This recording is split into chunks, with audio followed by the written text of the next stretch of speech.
Muy buenos días a todos. Vamos a continuar con nuestra semana 4 de estadística. El día de hoy vamos a ir transformando nuestras variables en un conjunto de datos donde ya podemos medir respuestas, establecer una cantidad que nos permita tomar decisiones. A partir de ella, nosotros vamos a estar generando indicadores. ¿Indicadores de qué? De nuestro problema de estudios. Imaginemos que estamos estudiando las características de una escuela, pues vamos a tener indicadores del alumnado, de los docentes, de las cuestiones administrativas, etcétera. A partir de ese conjunto de indicadores, nosotros vamos a tener la oportunidad de generar índices que nos van a ayudar a la toma de decisiones para ver qué le hace falta a nuestro tema tratado, nuestro objeto de estudio, etcétera.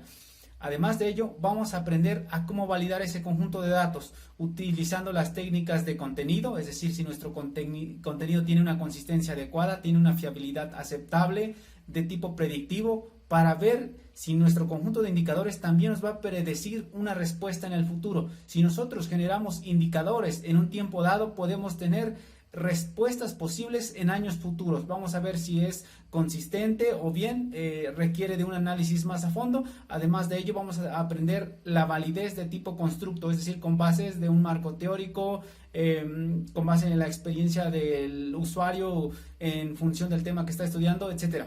Comenzamos.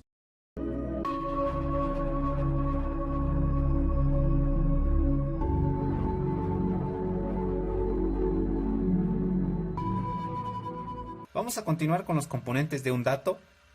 Un dato va a estar compuesto por tres componentes que corresponde al primero, a la unidad de análisis, al segundo, la variable o el conjunto de variables, si fuese su caso, y a el valor asignado a cada uno de esas variables consideradas. Voy a anotar aquí en pantalla los tres elementos. Posteriormente comenzamos a definir cada una de ellas y sus diferencias.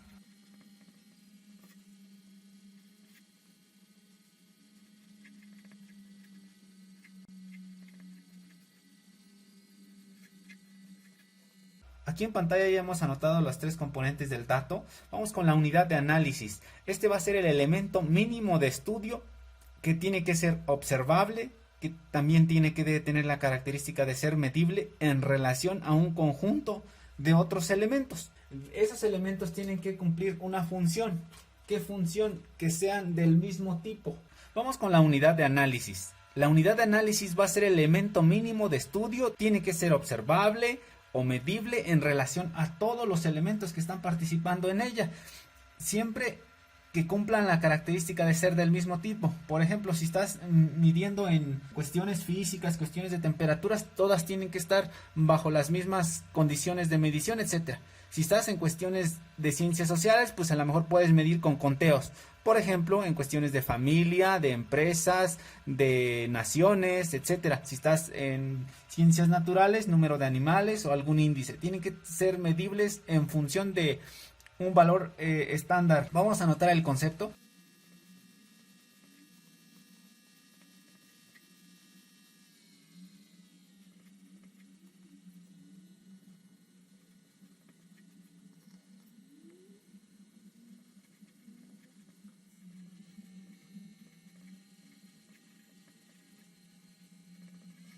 Aquí en pantalla ya lo tenemos.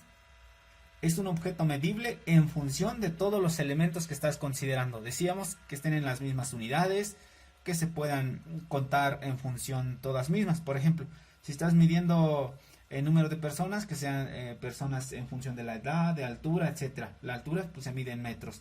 La edad pues en función de cada ciclo anual, etcétera. Vamos con la variable o las variables. Este va a ser la dimensión que estás considerando. Por ejemplo, imaginemos que estás evaluando una escuela. La dimensión podría ser el número de egresado, el número de personal académico, número de docentes, etcétera.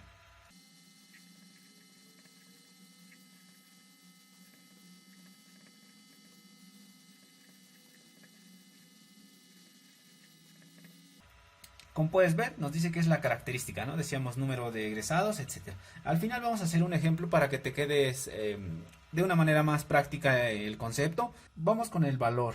El valor es el atributo que se le asigna debido a la función que está cumpliendo ese o esa variable que estás estudiando.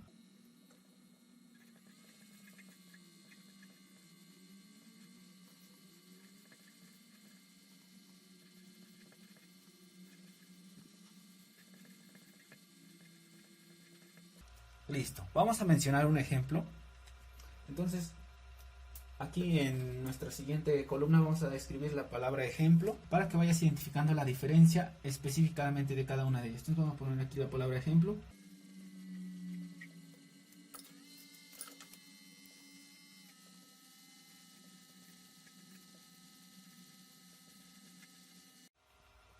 Vamos a hacer un ejemplo con algo que estás muy familiarizado tú y la mayoría de las personas con la escuela. Entonces vamos a suponer que estamos evaluando la educación. Vamos a suponer que nuestra unidad mínima de análisis sea una escuela. Entonces vamos a ponerle aquí escuela. Este va a ser nuestra unidad mínima de estudio, de análisis, de descripción, etcétera, ¿no? Análisis tal cual como lo dice, que es más complejo, ¿no? Implica operaciones. Luego nos dice, de esa escuela puedes identificar variable o variables a analizar. Vamos a enfocarnos directamente a la parte educativa, es decir, vamos a medirlo en función de la categoría que están sus docentes, etcétera. Entonces vamos a suponer que en las variables vamos a medir número de egresados. Bueno, primero el número de docentes. En nuestro segundo punto vamos a evaluar alumnos. De momento vamos a dejar con estos dos. Vamos al valor docentes. Vamos a clasificarlo con base en el aprovechamiento académico y el número de publicaciones que realizan en diversas revistas como Ecological and Engineer, Science, The Lancet, Weather, Sustainability, etcétera. Bueno, depende de la ciencia que estés estudiando, ¿no? Tourism and Sustainability, etcétera. Entonces vamos a ponerle que sean en función del SNP para el caso mexicano, que sea valor. Vamos a ponerle aquí con forma de columna, valor, que sea un SNP 1, que sea un SNP 2, etcétera, ¿no? Hasta SNP 3. El SNI en el acrónimo quiere decir Sistema Nacional de Investigadores Nivel 1. Si tú no sabes cuál es el nivel mínimo del SNI 1, 2, 3, te lo dejo aquí en la descripción para que puedas entender. Puedes hacer un ejemplo con tu propio municipio, por ejemplo aquí en Aculco, unidad de análisis, el municipio de Aculco. Ejemplos, variables, la producción de queso, etc. Bueno, la producción de queso. Valor, queso Oaxaca, queso Cotija, queso manchego, etcétera, ¿no? Y ya le vas poniendo el precio. Esa sería la forma. Vamos a escribir otras características de la variable, porque la variable decíamos que tiene que llevar un proceso de análisis. Ese análisis es algo más complejo, no es algo tan sencillo. Para ello tienes que identificar otras características de ellas. ¿Qué características? La operacionalización de ellas. Entonces vamos a ponerle aquí operacionalización. De hecho, podrías anotar con flecha hacia abajo.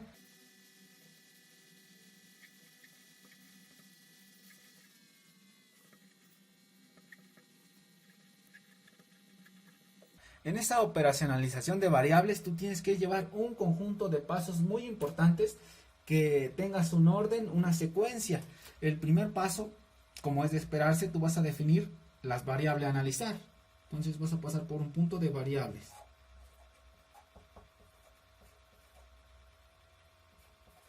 En esa variable tú analizas, por ejemplo, aquí nuestra escuela. Y tienes que pasar a un segundo paso para llegar a la forma de medirlo. Aquí era muy sencillo, ¿no? Número de docentes, número de alumnos. Pero, por ejemplo, que tú estés midiendo variables biofísicas o cuestiones muy sociales como la opinión política de la educación, ya pierde esa esencia de que sea sencillo, que sea fácil. Ahí ya tú te vas con cuestiones de categorías. Si la persona es buena, pues le pones una categoría 1, ¿no? Entonces, ahí vas a ver tú las dimensiones, cómo medirlos. Si tú te das cuenta, acá en variables ya tenía la palabra dimensión. Entonces, ese es un punto que quiero que resaltes mucho esa palabra, porque tú vas a buscar la forma de contar. Si son personas, ¿cómo evalúas su conciencia? ¿Cómo evalúas la forma de pensar si es buena persona, si es mala? Tienes que ver la manera. Entonces, para ello te vas a apoyar de un conjunto de indicadores de ella. Si ha hecho buenas obras, si ha participado en proyectos de recuperación ambiental, proyectos contra la pobreza, serían tus indicadores. Entonces pasas a un paso de indicadores. Nótalo por favor, porque vas a hacer en ocasiones operaciones con datos que no son tan fáciles de cuantificar. Ese es el chiste de la unidad de variables. Después de ello, tú ya tienes si apoyó a la educación, si apoyó a la pobreza, si apoyó a la pobreza, si eso programas de restauración ambiental, pues tú generas índices. ¿Cómo es ese índice? Pues se vería número de personas que sí apoyan a la pobreza contra los que no, por 100. Ya lo tienes en porcentaje, ¿no? Algo sencillo. Entonces, a partir de ello te van a generar índices. En estos índices ya es más fácil que tú tomes decisiones, que tú generes prospecciones,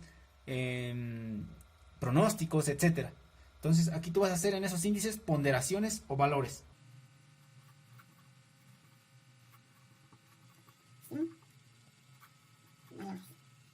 Si en los indicadores te cuesta un poco de trabajo, vamos a anotar algunas palabras que te ayuden a diferenciarlo. Van a ser los elementos que permiten medir. Entonces vamos a ponerle elementos medibles y cuantificables.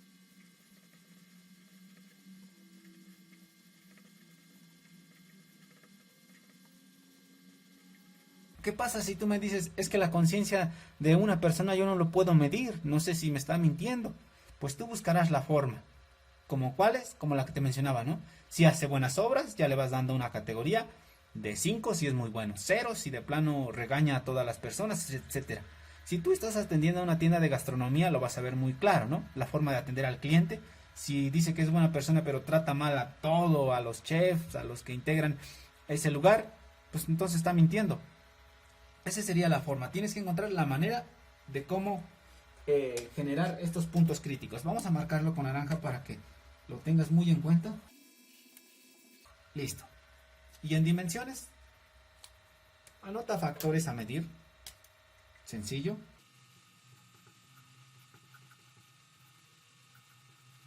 Aquí en pantalla te dejo una lista de muchas palabras que te pueden ayudar en la resolución de problemas. O acá lo tenemos como operacionalización de variables. Tú vas a tener las dimensiones que decíamos, que tienes que tener factores, la capacidad de medir, etcétera. Aquí lo tienen como capacidad para resolver problemas, ¿no? Pues cómo resuelves problemas, midiendo, cuantificando, categorizando, etcétera. Con indicadores tienes que formular, comprender, generar estrategias de solución con base en pronósticos, pero que también estos pronósticos sean validados. Es decir, una adecuación al conjunto de datos tanto retrospectivo como prospectivo, etcétera. Los índices, claridad, profundidad, coherencia, lo que ya hemos mencionado, la significancia, la validez. ¿Qué es la significancia? ¿Cuánta confianza tienes tú que tus valores predecidos son confiables? Ahora sí, vamos a la siguiente hoja para continuar. Vamos a continuar con la operacionalización de las variables. Decíamos que va a haber variables que sean muy difíciles de medir. Aquí en estadística te le voy a decir una frase muy coloquial. Tú en muchas ocasiones de la vida has escuchado que las personas no los debes de comparar, que los sentimientos son importantes, que cada persona es diferente. Pues para la estadística no aplica, porque para la estadística tiene que dar una respuesta, tiene que dar un pronóstico, algo que se pueda medir o al menos que te dé indicios de cómo está esa variable que es difícil de evaluar. Por ejemplo, la conciencia, la forma de pensar de las personas, cuando tú comparas sus sentimientos, y bueno, nos podemos adentrar a temas filosóficos como cuestiones de vida amorosa o cosas así. Algo más aterrizado a cuestiones de turismo o a sociales, pues sería cómo saber si nuestros turistas le agradan nuestros productos. No vamos a saber cómo piensan, pero sí podemos categorizar y dar un intervalo de confianza aceptable en nuestras respuestas, en nuestras decisiones. Para ello te voy a dar unos tips en operacionalización de las variables. Vamos a anotar un pequeño concepto y después continuamos con algunos ítems ideales para categorizar.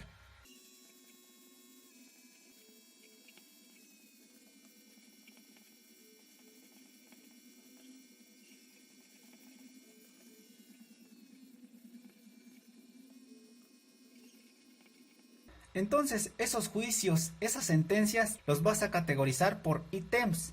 El ítems va a ser cuando dices, pues con base en mis oraciones mencionadas, esa persona es muy buena. Con base en las oraciones mencionadas de que no apoya a los clientes, que atiende mal, que regaña a todos, esa persona es mala persona. A eso se le llama ítems. tú vas a tratar de evitar ítems ambiguos, como qué, como utilizando palabras todos, siempre, nadie, etcétera. Entonces, vamos a anotar aquí en pantalla ítems. Y ahorita vamos en nuestro siguiente apartado vamos a hacer ejemplos para que te lo aprendas de primera vista.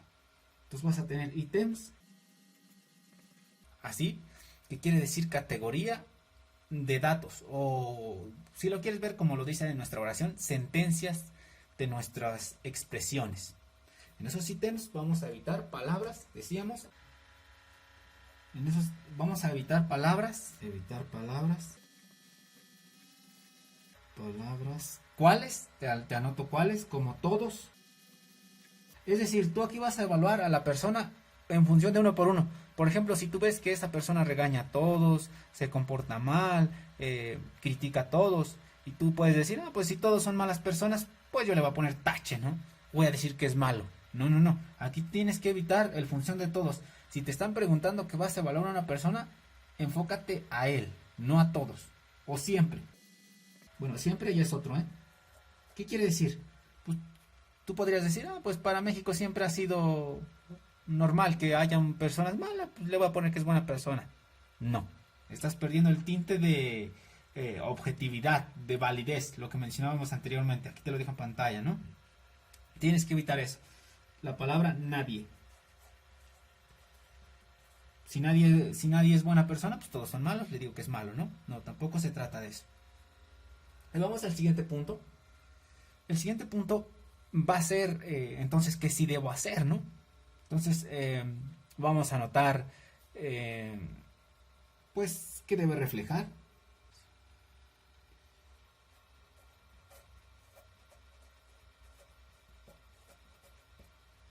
¿Cómo debe de ser la información? Pues la información debe de ser reflejando una opinión. Reflejar a opinión.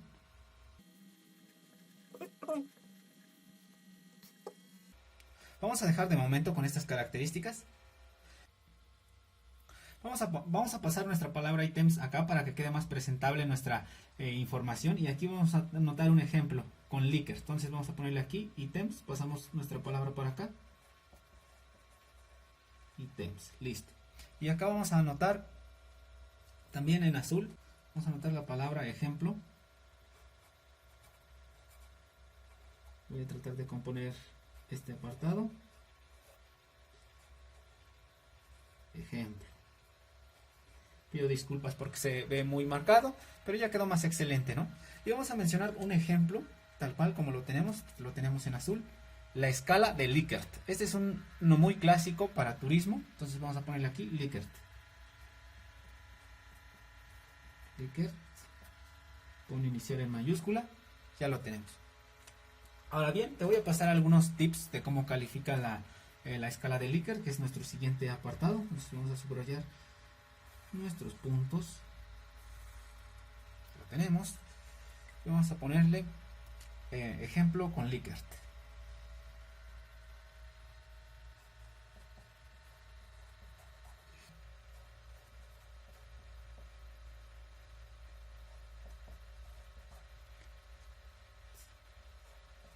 Listo, ya tenemos la escala de Likert.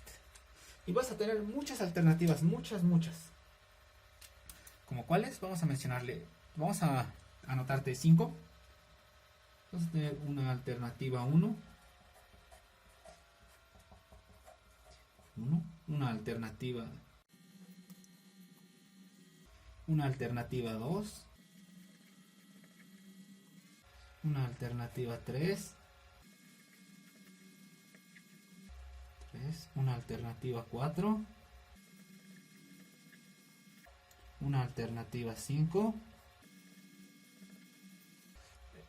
Y pues nuestra alternativa 1 decíamos que vamos a generar una opinión, ¿no? Estoy de acuerdo que es muy buena persona, estoy muy en desacuerdo que es mala persona, entonces vamos a poner eso, muy de acuerdo.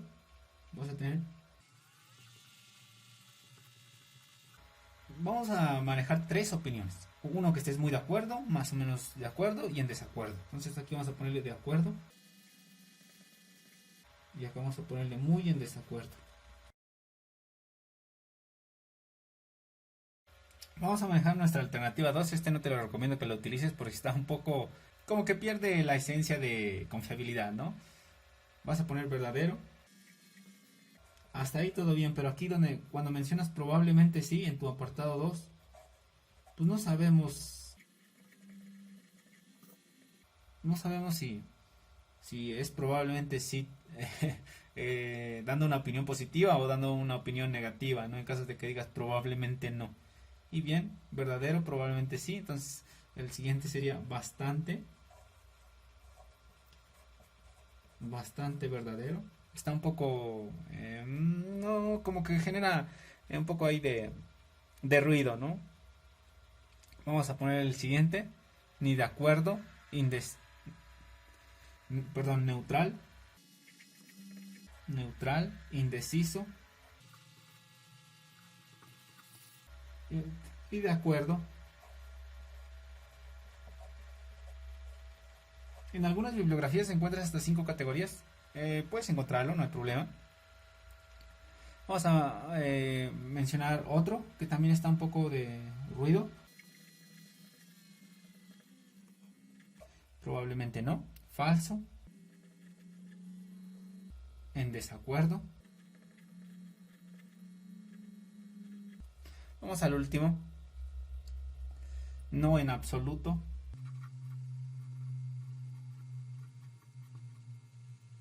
Completamente falso.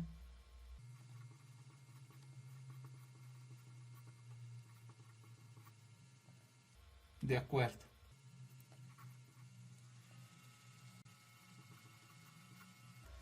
Bien, esa sería la forma de cómo ir categorizando, ¿no? Que tú opines que si es buena persona, muy probablemente no. Este yo lo dejaría eh, para un ejemplo nada más, ¿no? Ya cuando estás evaluando cosas para un proyecto, no sé, que sea vendido, un proyecto de tesis, pues no te recomiendo que utilices esta categoría. Utiliza algo más cuantificable, más medible y más sencillo. Vamos a nuestra siguiente hoja para indicar cómo vamos a validar, porque decíamos probablemente no, pues es un 50 y 50, ¿no? Un 50 sí, un 50 no. Vamos a ello. Vamos a continuar con nuestro apartado de validez de los datos, ¿no? Decíamos que nosotros teníamos que dar respuestas confiables. Entonces en este apartado vamos a escribir el concepto de la palabra validez. Vamos a pasar nuestro término validez a este apartado para comenzar. Y vamos a ver qué es la validez. La validez, si tú lo consultas en diversas bibliográficas, vas a llegar a la conclusión de que se refiere a la exactitud con la que tu instrumento, encuesta, material didáctico, reportaje de alguna televisión, mide lo que se propone medir con una eficiencia adecuada de la prueba.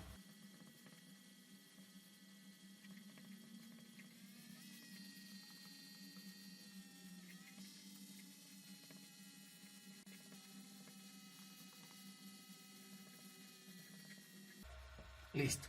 Si tú no entiendes qué es la palabra prueba, pues es eso, ¿no? Tu encuesta, tu reportaje de televisión, que hicieron un reportaje de cómo está la contaminación por residuos industriales y mata a los peces, pues tu prueba serían hacer preguntas a químicos, a biólogos, y a partir de ello pues tú tienes respuestas.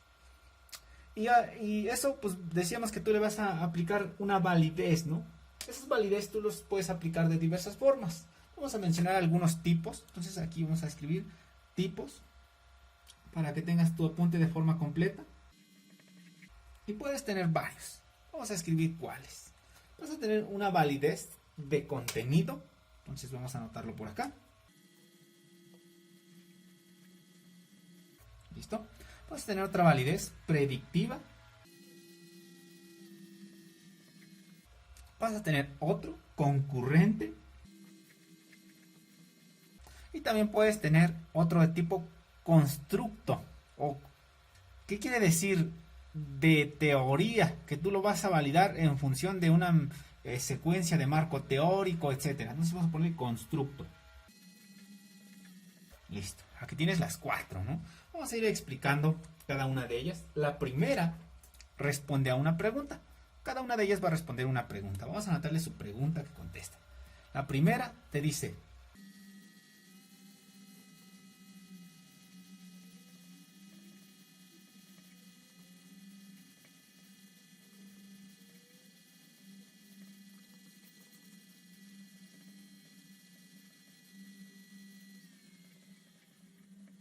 Listo. Te dice, el instrumento mide adecuadamente las principales dimensiones de la variable en cuestión de lo que estás midiendo, de salud, de turismo, de economía, de población, etcétera. Lo que tú vas a hacer aquí es una representación en función de proporción. ¿Proporción de qué? De un dominio estrecho, de un dominio amplio. Entonces, si tú lo quisieras ver en forma de dibujo, tú lo tendrías de la siguiente forma. Podrías tener un apartado de dominio amplio,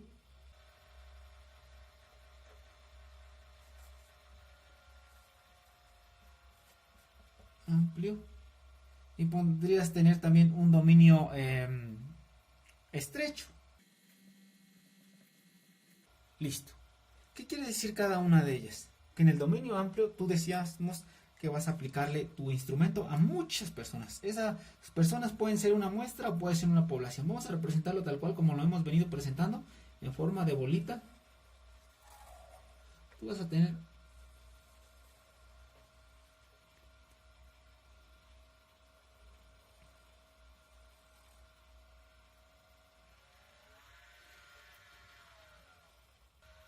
tienes estas poblaciones y tú tienes que aplicarle esa validación a ese conjunto de personas o de encuestas, una muestra representativa.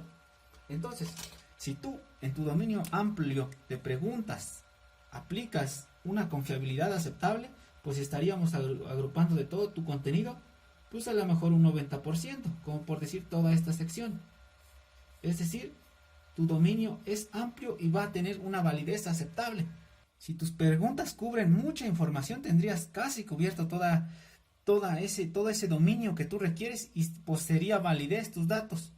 En caso de que tú apliques preguntas y el conjunto de datos manejados es muy poco, pues seguramente cubrirías una parte de tus datos, a lo mejor un dominio muy poquito, muy estrecho. Serían preguntas muy sencillas, como puedes ver, queda mucho espacio al aire, es decir, esta información que tú ves aquí en color blanco, que ahorita estoy rayándolo en color amarillo, tú estarías perdiendo esa información. Acá, como puedes ver, pierdes mínimo, muy poco.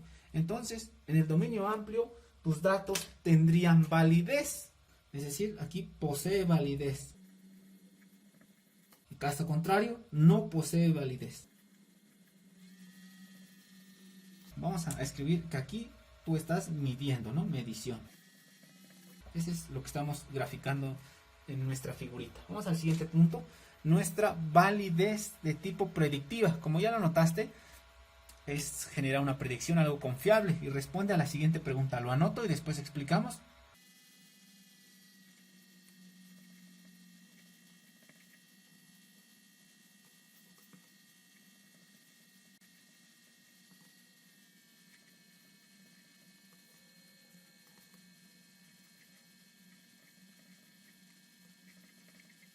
Nos dice cuán efectiva es nuestro test para predecir un pronóstico en el futuro. Entonces vamos a manejar la misma dinámica, que acá tengas tu esencia de medición. Tú vas a tener un conjunto de muchas preguntas, que de momento vamos a representarlo aquí con un modelito en forma de gráfica.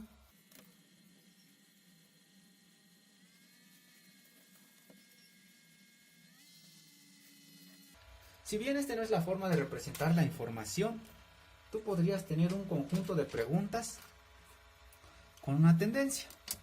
Vamos a suponer que esa tendencia es totalmente lineal, es decir, que puede predecir una respuesta en el futuro. Vamos a suponer así. Años. Preguntas. Voy a dejarle aquí con signo de interrogación o pruebas. Por ahí me quedó muy feo. Aquí quiere decir años, para que lo tengas en cuenta. Si tú hiciste preguntas aceptables en el año N y te dieron una respuesta que respondía a esta pregunta de esta manera, otra que respondió de esta manera, otro que esa respuesta, si lo graficas, queda en esta esencia, otro que cayó exactamente en la línea, otro que cayó exactamente en la línea, tú podrías generar ya predicciones, porque si ves, está teniendo una tendencia lineal, a lo mejor podrías predecir para un año más avanzado, como dice, en el futuro, ¿no? En el futuro va hacia acá. Este es un año inicial, sería un año 2021, 22, 23, 24. Podrías predecir respuestas en el futuro. Que lo marco con color amarillo. podrías predecir que las respuestas de tus siguientes preguntas podrían caer por acá. Bueno, cercano a la línea. Vamos al de tipo concurrente. Listo, para que quede excelente nuestra gráfica. El de tipo concurrente contesta la siguiente pregunta. Vamos a anotarlo. Este va a establecer la relación entre los resultados del test y los índices del criterio obtenido aproximadamente al mismo tiempo. Este conjunto de validez es muy apropiada para las pruebas de diagnóstico, de mayor uso en el campo de los psicólogos. Vamos a anotar el pequeño concepto y después hacemos un dibujo.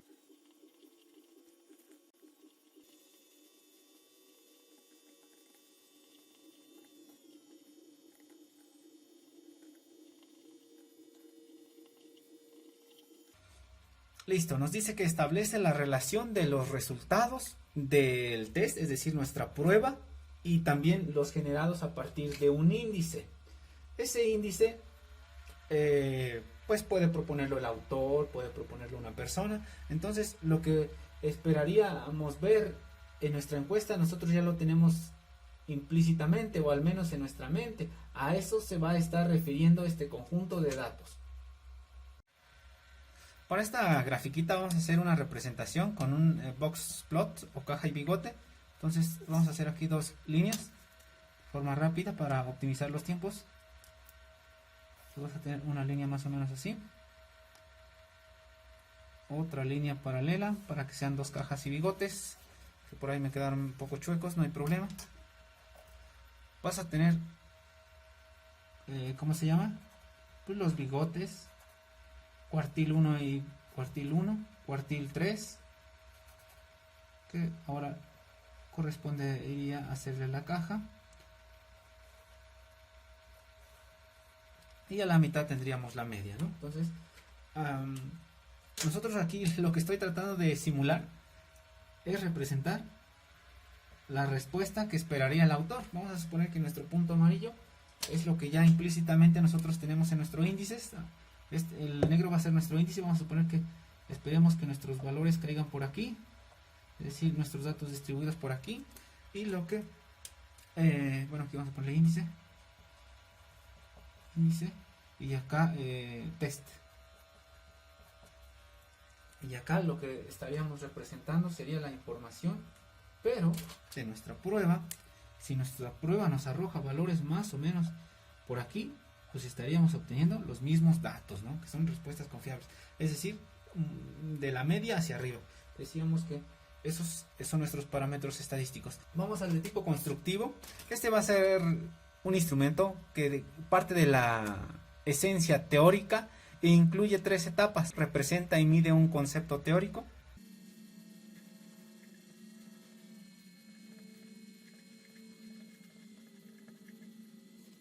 Y se caracteriza por 3 etapas. Vamos a mencionar esas etapas. Nosotros acá teníamos medición. Y en este apartado vamos a anotar etapas, ¿no? Acá en etapas, que es con la cual se rige. Entonces vamos a tener marco teórico. Ya sabes, toda investigación de tesis tiene un marco teórico. Vas a tener también una correlación de concepto.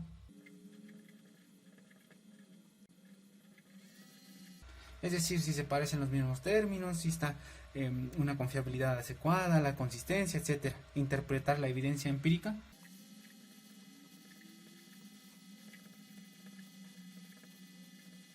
¿Qué quiere decir la evidencia empírica? Pues con base en el conocimiento previo, la información que has adquirido en tu educación, en tus estudios, en diversos cursos, etcétera. A partir de ellos correlacionas tus validez, ¿no? Por ejemplo, ya sabes que la temperatura en grados Celsius parte de un cero absoluto. Si te da una temperatura así que sea menos 5000, pues ya sabes que tus resultados están un poco ahí extraños. Y bien, pues eso sería todo por esta semana. Ya saben, cuídense, diviértanse. Hasta la próxima.